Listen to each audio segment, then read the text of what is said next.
Hello दोस्तों, welcome to our channel God guess study centre. आज के इस वीडियो में हम बात करेंगे बिहार बोर्ड के 12 के लिटरेचर से first chapter Indian civilisation and culture के बारे में। आज इस वीडियो में हम इस चैप्टर के लाइन बाय लाइन को पढ़ करके इसके मतलब को समझेंगे, ताकि बोर्ड एग्जाम में इस चैप्टर से जुड़ी हुई जो भी प्रश्न आए वो हमसे छूट ना पाए। ये वीडियो इस चैप्टर का पहला वीडियो है जिसमें हम इस चैप्टर के लेखक महात्मा गांधी जी के बारे में पढ़ेंगे। तो चलिए वीडियो शुरू करते हैं।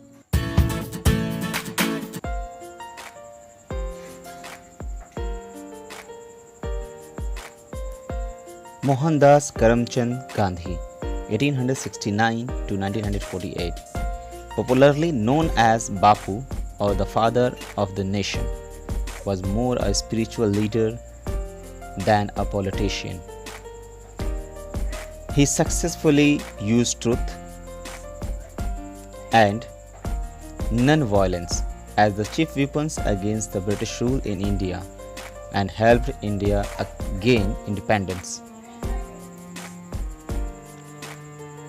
मोहनदास करमचंद गांधी 1869-1948 मतलब मोहनदास करमचंद गांधी का जन्म 1869 में हुआ और उनकी मृत्यु 1948 में हुई।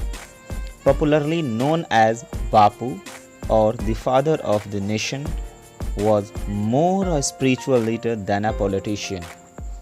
जिन्हें लोकप्रिय रूप से बापू या राष्ट्रपिता के रूप में जाना जाता था, एक राजनेता की तुलना में अधिक आध्यात्मिक नेता थे। He successfully used truth and non-violence as the chief weapons against the British rule in India and helped India gain independence.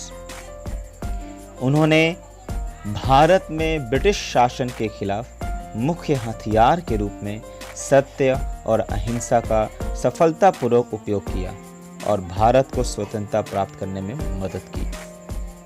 From 1915 till 1948, 1915 से 1948 तक, he completely dominated Indian politics.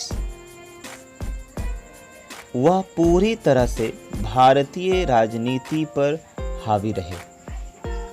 He died at the hands of fanatic on 13 January 1948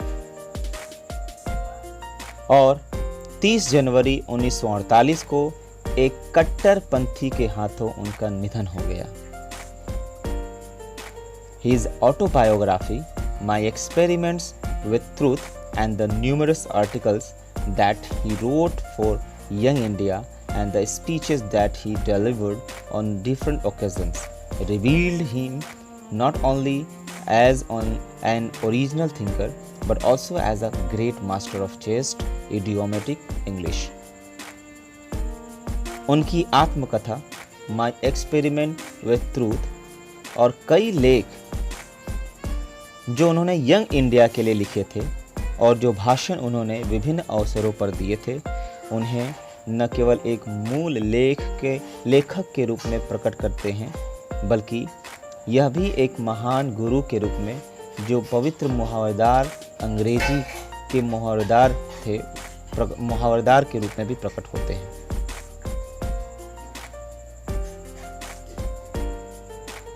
In the following extract, Indian civilization and culture, जो यहाँ Indian civilisation and culture जो लिया गया है, Gandhi ji talks about the sound foundation of Indian civilization which has successfully withstood the passage of time.